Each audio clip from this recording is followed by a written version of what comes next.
Tonight on SCTV3, see the Career Center's resources for building the perfect resume.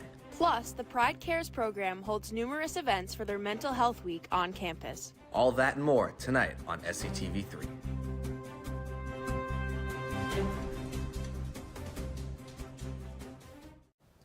Hello and welcome back to another edition of SCTV3 Weekly News. I'm River Mitchell. And I'm Caitlin Kupiak. Thank you for joining us.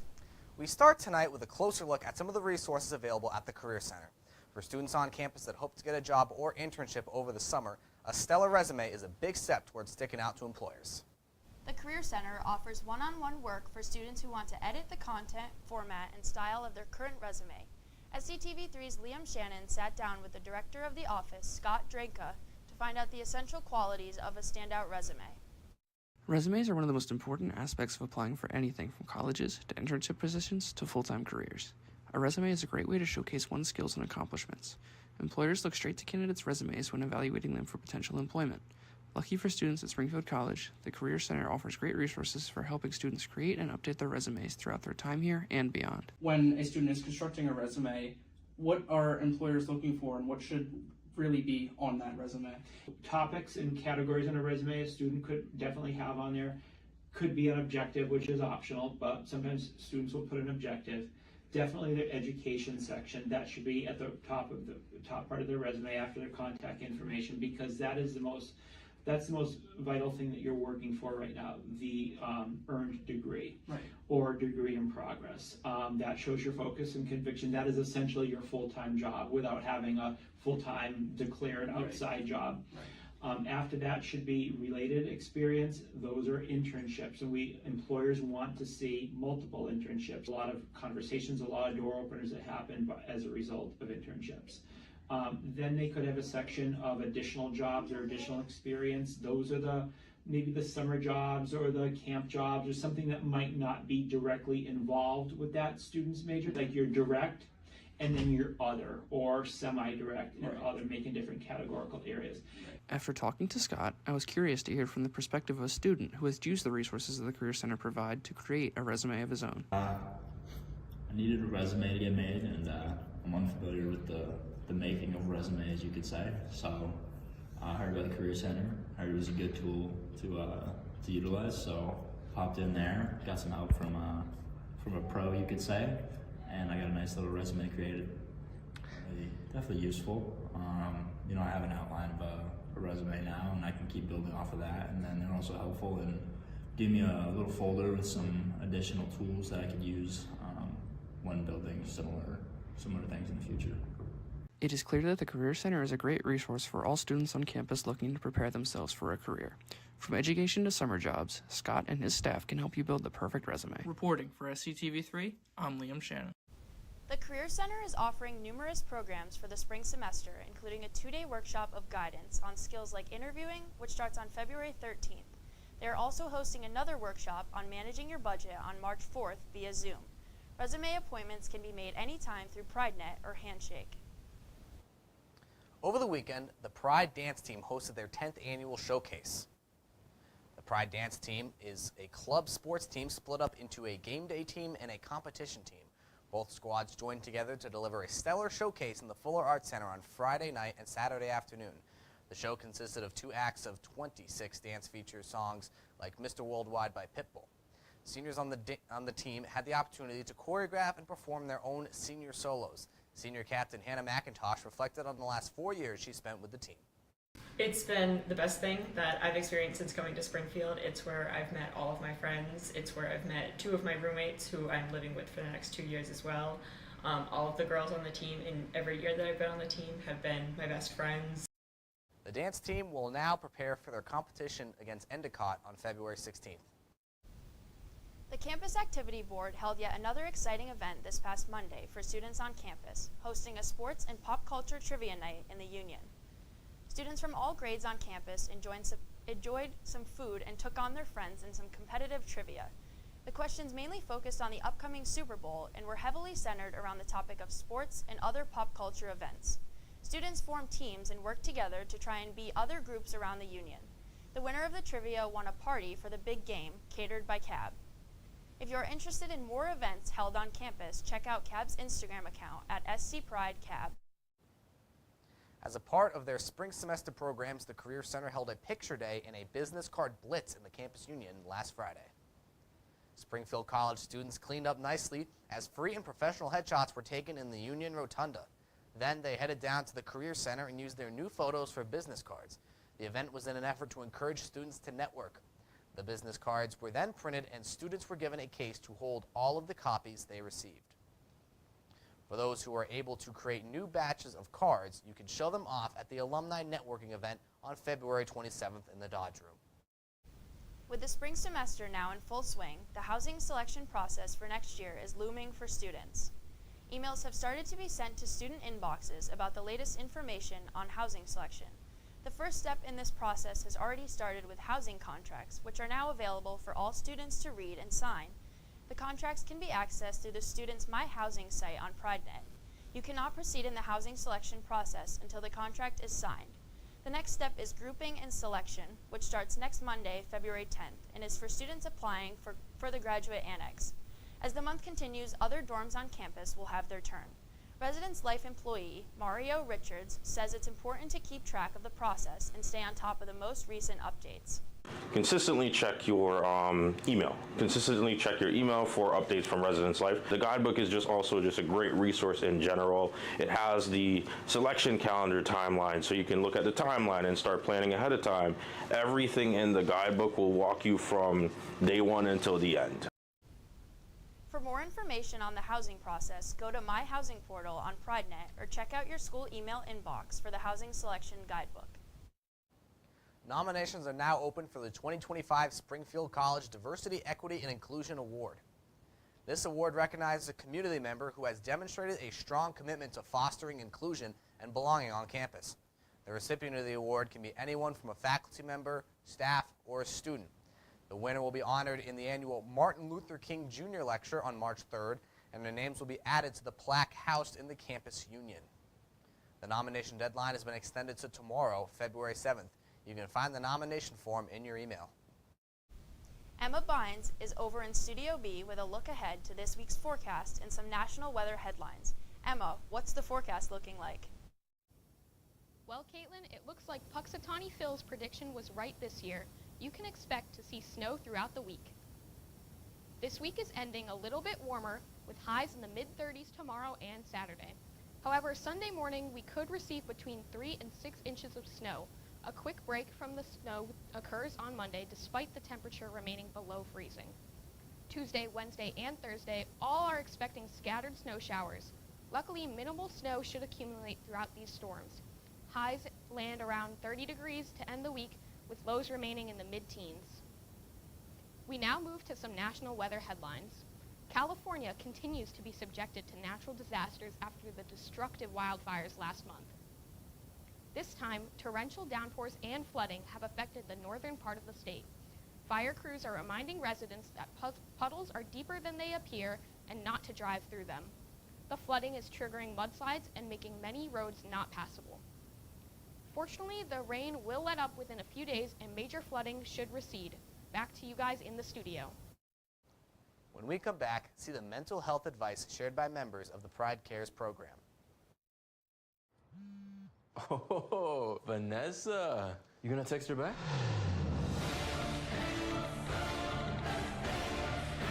Nope. I'm high. I'm gonna hit the treadmill. You're already making good decisions when you're high. We need to go meet the guys. I'm lit. Can you drive? Nope. I'm high. How about they come over? Where? Don't make an exception when it comes to driving. If you feel different, you drive different.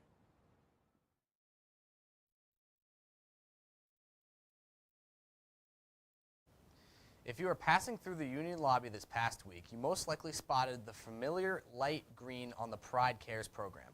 As a part of their mental health week, they held small gatherings for students. Sam McGilpin swung by to see how the group was spreading positive mental health practices. This week here at Springfield College marked Student Advocates Mental Health Week. A college that is rooted from spirit, mind, and body, the Student Advocates for Wellness group put together a 4-day event that had different themes each day.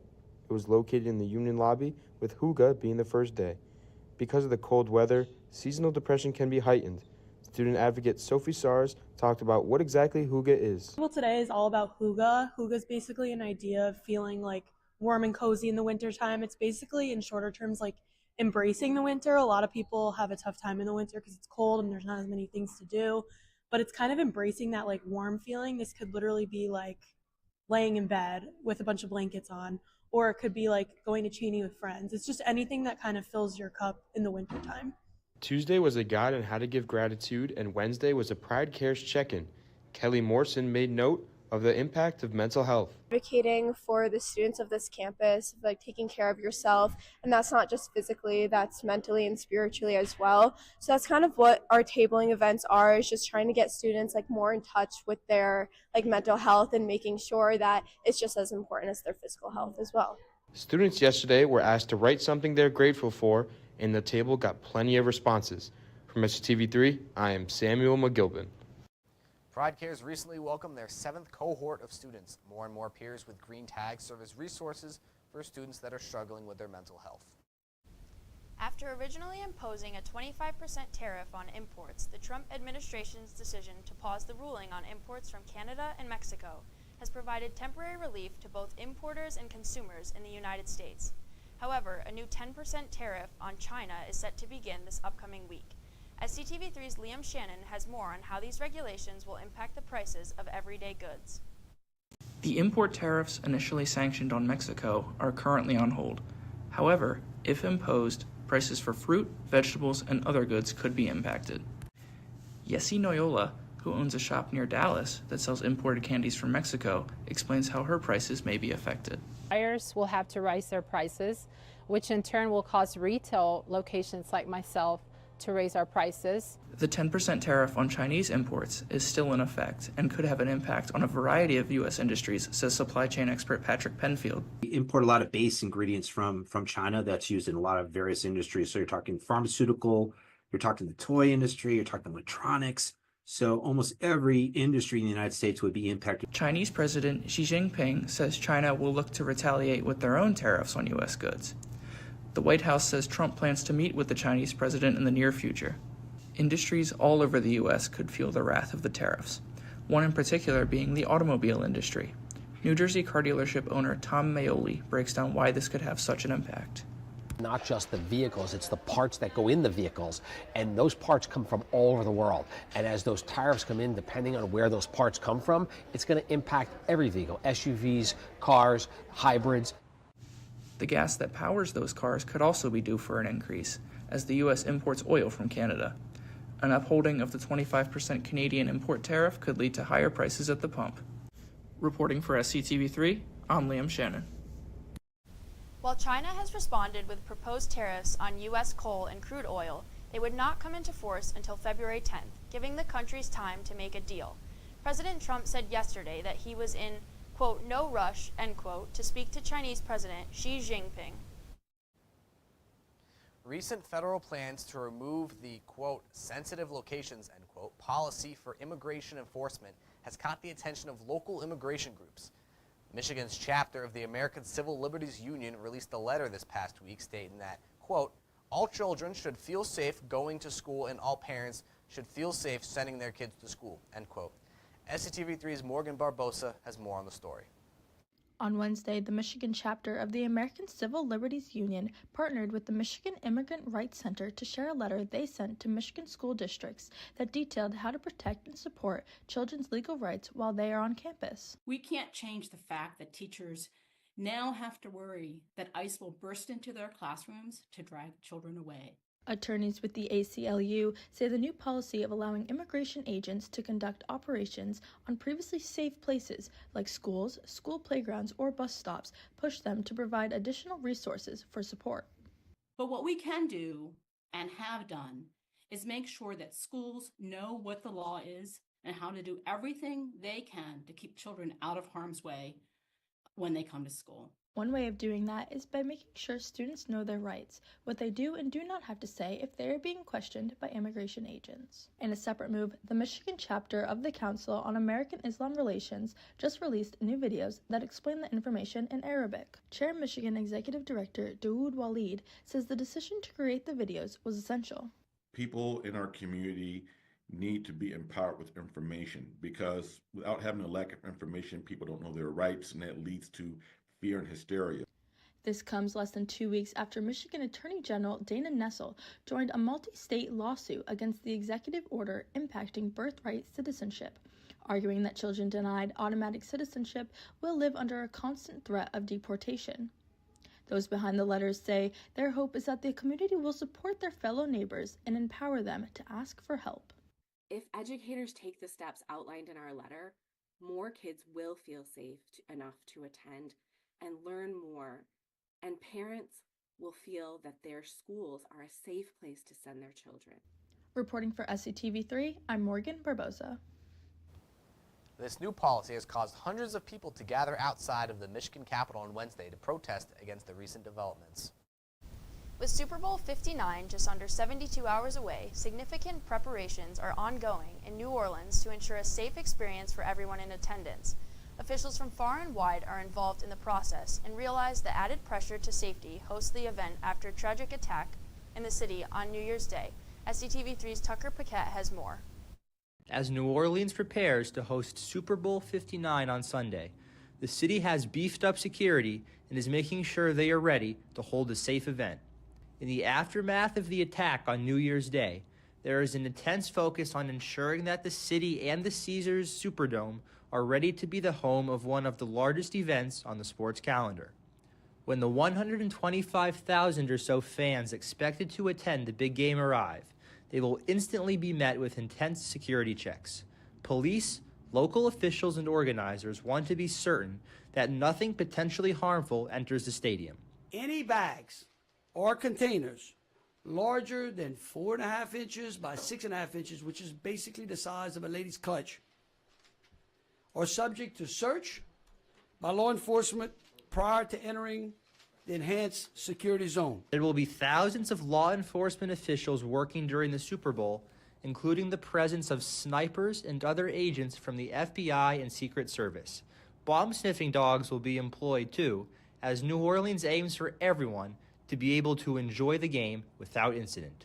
People come here, have a memorable experience, that they'll be able to go home and be able to appreciate the fact that this city not only welcomes people and takes care of them on their worst days, but also allows them to come back and to be safe. As Sunday's 6:30 kickoff looms, the plan is for New Orleans to deliver a safe, worry-free atmosphere to all those who traveled far and opened their wallets wide to watch the NFL's biggest game. Reporting for SCTV3, I'm Tucker Paquette.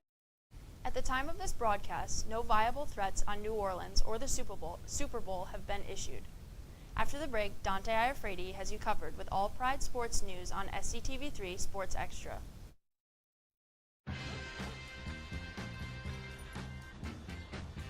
When we adopt a shelter pet, we discover they're a unique mix of all kinds of things. Come on, Jules, spotlight on this last one. There it is.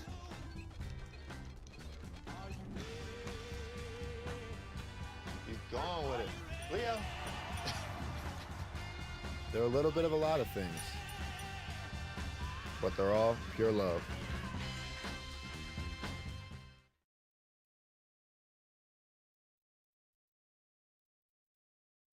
Welcome to another edition of SCTV3 Sports Extra. I'm your host, Dante Iafredi, and there is a lot of Pride sports to cover. Let's get into it. This past Saturday, men's and women's swim and dive held a meet against Trinity College against Art Linkletter Natatorium. The women won their side 114 to 109, while the men won 168 to 75. The Pride started by recognizing members of the senior class, with each team member talking about their experiences and what they have meant to them. The day started with Trinity winning the women's 400-yard medley relay, while the Pride won the 200-yard freestyle. 1-meter diving, 100-yard backstroke, to name a few, for the men. They won in almost every single event except the 200-yard individual medley. The men won at 7-3, or they sit at 7-3, while the women are now 7-5. Both teams will travel to Babson on Saturday morning, with the meet starting at 11. This past Saturday, the Springfield College men's basketball team earned their 5th NEWMAC win over Wheaton College with a 69-57 win. The Pride finished their first season sweep of the Lions since 2020 after Jaron Flynn dropped into 15 points. After starting off the game with an 8-0 run, Springfield never lost their lead. Curtis Blishy secured a career-high 13 rebounds in the win as the Pride scored over half of their points within the paint. The Pride start a 2-game homestand with a game this Saturday against Babson College. The women's gymnastics team recorded their best score of the season at their home opener this past weekend. The quad meet featured Springfield competing against Ithaca College, Erasmus College, and Rhode Island College. Sage Catherine led the way for the Pride, finishing 4th in all-around competition with a score of 36.9. In their best performing on the vault, Ake Medio impressed on the uneven bars, finishing 4th overall and posting a team score of 9.52, just a 10th out of the first place. Springfield will travel to the University of Bridgeport next Sunday for a quad meet featuring the host Purple Knights, Rhode Island College, and Wilberforce. The Springfield College women's basketball team faced off against Mount Holyoke College Wednesday night in NUMAC action. The Pride dominated the court from start to finish, winning 65-43 in Blake Arena against the Lions. Senior forward Angie Sharema was unstoppable as she scored a double-double with 17 and 11, along with Lindsay Laughlin, who's scoring 16 points, as well as junior Carrie Hess, who had 16 points as well, as the Pride held Mount Holyoke to just 27% from the field. Springfield caught fire early in the game and continued to blaze through the game, with ultimately pull away with the win.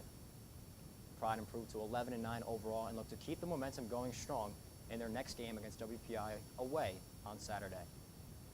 This week, SCTV3 Sam McGilpin shares his thoughts on the top 3 teams to watch for the spring season on Albin Street. Hello and welcome back to the second edition of Sam's Starting Lineup. This week, I'll be previewing the 3 best spring teams to watch here at Springfield College for the 2025 season. Coming in at number 3, I have the women's lacrosse team. Led by head coach Jen Thomas, last year's top 7 of 8 leading scorers are returning players, including Izzy LaLancet, Lily Johnson, and Samantha Andreessen as their top 3. Springfield's offense last year ranked top 40 in the nation in scoring, and the Pride picked up a goalie grad transfer in Kate Lako to anchor down their defense. Springfield had one of the best scoring margins in all of D3 in 2024, and there should be nothing different about that in 2025, as they look to win the NUMAC championship. At number 2, I got the softball team. This team will be intriguing to watch, as more than half of the team graduated last year, leaving a ton of positions to be filled. Luckily for the Pride, junior catcher Carissa Pecchia will be leading the way. Pecchia batted .424 last year, which boosted her team to the 22nd best batting average in D3 and top 40 in on-base percentage. Although there's a ton of work cut out for this young roster, I have faith that they can make another run at the NUMAC chip and possibly get an NCAA playoff berth.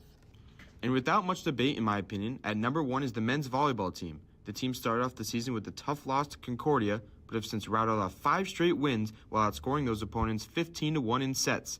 The Pride have been getting a ton of production from different players, but junior Carter Duravage has been a breakout player for the Pride. As of February 5th, Duravage has the 4th best hitting percentage in the country and is averaging over 4 points per set, which is good for 20th in the country. Led by all-time great Charlie Sullivan, this team is poised for a run at the national title. Reporting from SCTV3, I am Sam McGilpin. Sam's honorable mention was men's lacrosse, as the team hopes to send off Coach Keith Bugby on a high note in his final season. Now on to our weekly athletics preview schedule. Starting off the weekend will be men's basketball team facing off against Babson. The team played Babson less than a month ago and lost 70-53 later that day. The men's volleyball team hosts a tri-match against MIT and Nichols on Wednesday. Women's basketball takes on Salve Regina. Both teams are 3-3 against the NUMAC. Against winning this team will have big implications toward the NUMAC playoffs. On Saturday, swimming and diving travel to Babson for their last meet before the NUMAC championships. The Super Bowl isn't the only sporting event taking place on Sunday, as women's gymnastics is competing in the Bridgeport Quad. To see the remaining schedules of each team, check out SpringfieldCollegePride.com.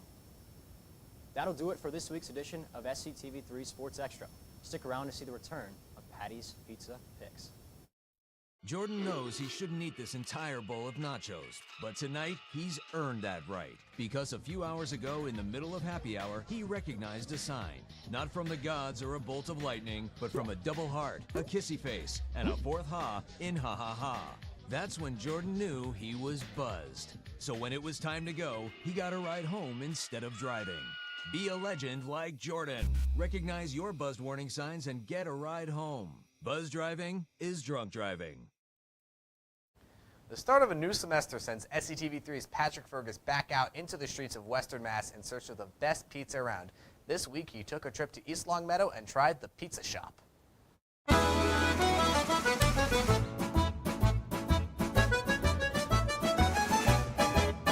Took a bit of a trip over to East Longmeadow, the pizza shop. Let's head inside.